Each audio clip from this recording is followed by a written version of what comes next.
Hello बच्चों, मैं विकास Sharma Saraswati education academy पर आप सभी का स्वागत करता हूं। हेलो बच्चों, कैसे आप सभी। तो बच्चों, आज हम आपकी क्लास 7th की सामाजिक करते हैं और उसका लेसन करते हैं 17 मुगल प्रशासन। इसका फर्स्ट पार्ट यानी मैंने जो हाफ लेसन है वो पढ़ा दिया था और जो हाफ बचा हुआ है आज वो पढ़ते हैं। ठीक है, यानी जो आधा पार्ट बचा हुआ है आपका आज वो पढ़ते हैं। तो आइए मेरे साथ अच्छी तरह से आपको पढ़ना है, समझना है। ठीक है, तो शुरू करते हैं। धर्म।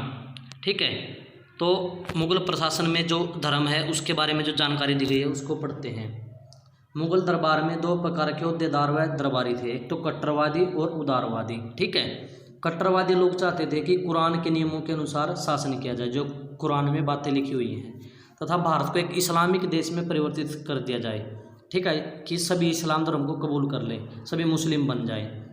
ये लोग विलासिता तथा अति के विरुद्ध थे। ठीक है, कि जो मन में आया वो यानी आराम से मजे लिए सब कुछ किया, मदिरा पान वगैरह किया। ठीक है, इन्होंने साधारण जीवन जीने पर जोर डाला। दूसरी तरफ उदारवादी धार्मिक सहिष्णुता तथा धर्मनिरपेक्षता के पक्ष में थे। भाई जो धार्मिक बातें हैं उस पर अटल रहना चाहिए, लोगों के जो यानी लोगों को किसी भी धर्म को मानने का अधिकार है। ठीक है, ये इन बातों पर अटल थे। अकबर, जहांगीर तथा शाहजहां उदारवादी दृष्टि के थे। भाई ये तो चाहते थे कि लोग सभी अपने अपने धर्म को माने, जो भी कोई किसी धर्म को मानता है, जिन्होंने धर्म को राजनीति में नहीं मिलाया। इसलिए उनके शासन के दौरान उदारवादी अपनी बात को स्पष्ट रूप से रख सकते थे। ठीक है, औरंगजेब तो कट्टरवादी था और सभी लोगों को मुस्लिम में परिवर्तित करना चाहता था कि सभी लोग इस्लाम कबूल कर लें और इस्लाम धर्म को कबूल करके सभी मुस्लिम बन जाए। उसने अपने जीवन में इसका कठोरता से पालन किया, इसलिए उसके शासनकाल में कट्टरवादी शक्तिशाली हो गए। उसने राजनीति में धर्म को मिलाया।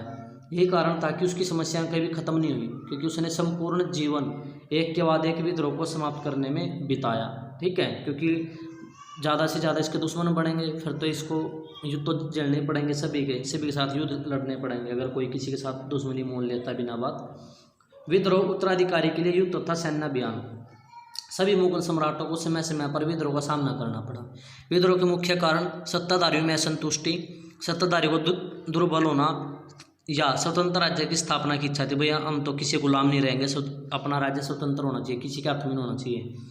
यही नहीं, जब भी किसी मुगल सम्राट की मृत्यु होती थी तो सिंहासन पर अधिकार का दावा करने वालों के बीच उत्तराधिकारी के लिए युद्ध छिड़ जाते थे। भाई कोई भी सम्राट, कोई राजा मृत्यु होगी तो उसके बाद ये युद्ध इसलिए छिड़ते थे कि भाई मैं राजा बनूंगा, अब तू नहीं बनेगा, मैं बनूंगा। ठीक है, तो ऐसे आपस में ही जो उनके बेटे थे आपस में लड़ते रहते थे।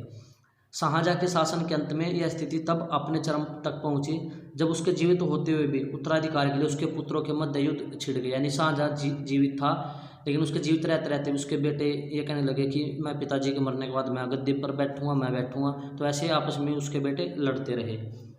संपूर्ण मुगल साम्राज्य बहुत से उद्देश्यों की पूर्ति के लिए चलाए गए अनेक सैन्य अभियानों का साक्षी रहा है। सैन्य अभियान नए क्षेत्रों को मुगल साम्राज्य में शामिल करने के लिए शुरू किए गए थे। बहुत से युद्ध विद्रोह को कुचलने के लिए भी किए गए। ठीक है, सम्राट के सिद्धांत या नीतियां भी सैन्य अभियान की संख्या को निर्धारित करती थी। अकबर के शासनकाल में सैन्य अभियानों का मुख्य उद्देश्य नए क्षेत्रों को मुगल साम्राज्य में शामिल करना था। ठीक है, कि नए नए क्षेत्र हैं उनको मुगल साम्राज्य में शामिल करो। जबकि औरंगजेब के शासन में इनका उद्देश्य उसकी दोषपूर्ण नीतियों के कारण उत्पन्न विद्रोह को कुचलना था। ठीक है, आगे पढ़ते हैं। अन्य राज्यों के साथ उनके संबंध कैसे थे। ठीक है, किसी मुगल शासक का किसी दूसरे राज्य के साथ संबंध कई तथ्यों पर निर्भर करता था। अकबर ने राजपूतों पर विजय हासिल करने के बाद उन्हें सम्मान दिया तथा उनका सत्कार किया, इसलिए उसने उनके साथ सदैव मैत्रीपूर्ण यानी मित्रता रखी, फ्रेंड्स रहे हों। उसने विवाह संबंधों की नीति भी अपनाई और जोधाबाई जो कि राजपूत राजकुमारी थी उससे विवाह किया अकबर ने। ठीक है, उन्हें अपने दरबार में उच्च पद प्रदान भी दिए। किसी ने, अकबर ने राजपूतों को अपने दरबार में उच्च पद प्रदान किए, जैसे राजा मान सिंह, टोडरमल वगैरह हो गए।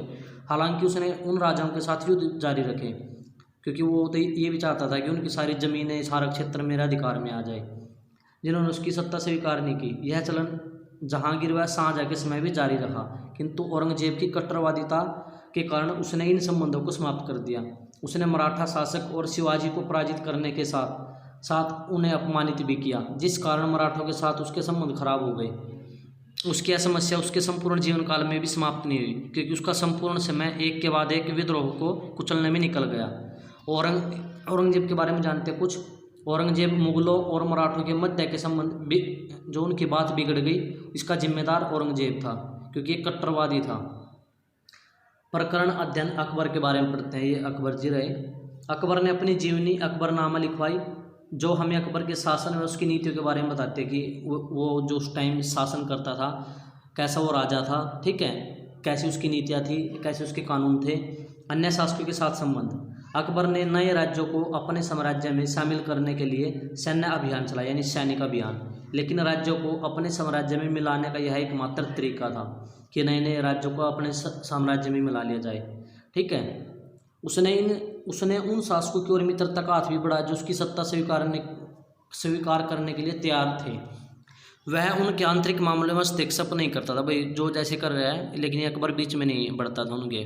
वैसे राजाओं के साथ एक समान व्यवहार करता था और उन्हें अपने प्रशासन में सम्मानित पद भी देता था, ठीक है। राजा मान सिंह, राजा टोडरमल आदि राजपूत थे जिन्हें प्रशासन में उच्च पद प्राप्त थे।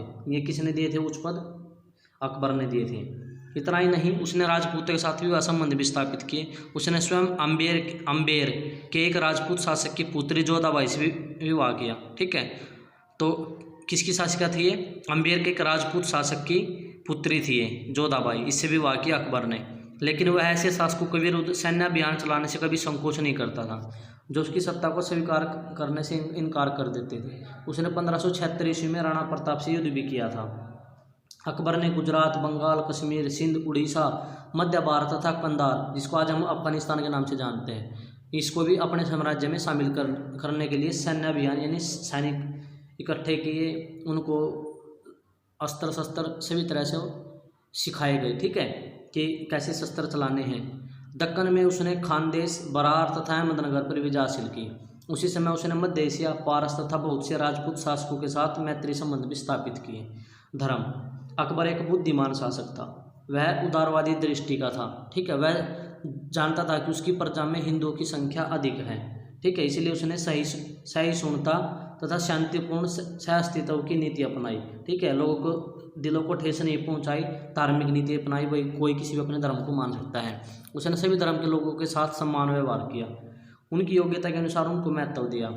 उसका विचार था कि धर्म लोगों का व्यक्तिगत मामला है, भाई कोई किसी भी धर्म को माने तो उनकी अपनी वह है, ठीक है। उसने लोगों को स्वतंत्रता दी कि वे अपनी इच्छा अनुसार ईश्वर की प्रार्थना के तरीकों को अपनाए, भाई कैसे भी प्रार्थना करे, अपने भगवान का कैसे भी नाम ले। यह अकबर अच्छा था। अपने धर्मनिरपेक्ष दृष्टिकोण को प्रकट करने के लिए अकबर ने हिंदुओं की तीर्थ यात्रा पर लगाए जजिया कर को समाप्त कर दिया, क्योंकि लोग जब तीर्थ यात्रा पर जाते तो पैसे लिए जाते थे, लेकिन इसको भी इसने अकबर ने ख़त्म कर दिया।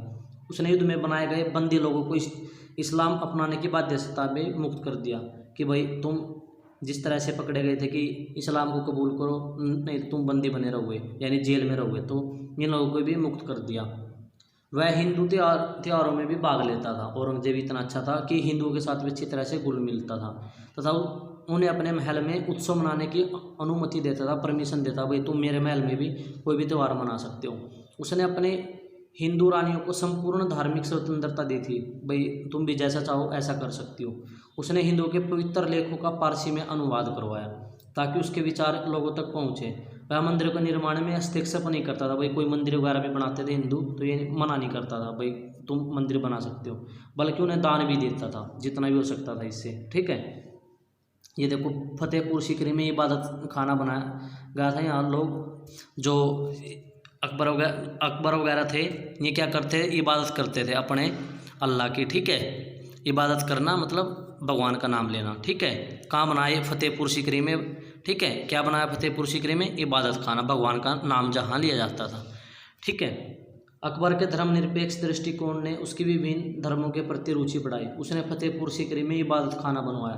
प्रारंभ में उसने केवल मुस्लिम विद्वानों को निमंत्रण दिया, किंतु बाद में उसने सभी धर्मों के विद्वानों को बुलाया, भाई तुम भी अपना यहाँ बैठकर भगवान का नाम ले सकते हो, ठीक है। क्योंकि वे अपने धर्म के बारे में बताएं तथा अन्य धर्मों के विद्वान के साथ चर्चा करें, ठीक है। सभी धर्मों के आधारभूत सिद्धांतों को जानने के बाद वह इस निष्कर्ष पर पहुंचा, कंक्लूजन पर, कि सभी धर्म शांति, प्रेम व एक दूसरे के प्रति सम्मान के सिद्धांत पर ही आधारित है। भाई कोई भी अपने किसी भी भगवान को मान सकता है, किसी भी धर्म को अपना सकता है। इन्हीं सिद्धांतों के आधार पर उसने दीन ए इलाही नामक एक नए पंथ की स्थापना की। तो क्वेश्चन आ जाए, दीन ए इलाही पंथ की स्थापना किसने की? अकबर ने की। ठीक है, वह स्वयं को लोगों का धार्मिक मार्गदर्शक दिखाना चाहता था। अकबर ने अपनी आस्था के माध्यम से सार्वभौमिक शांति का प्रसार किया। यह अशोक के धर्म सिद्धांतों को सम्मान था।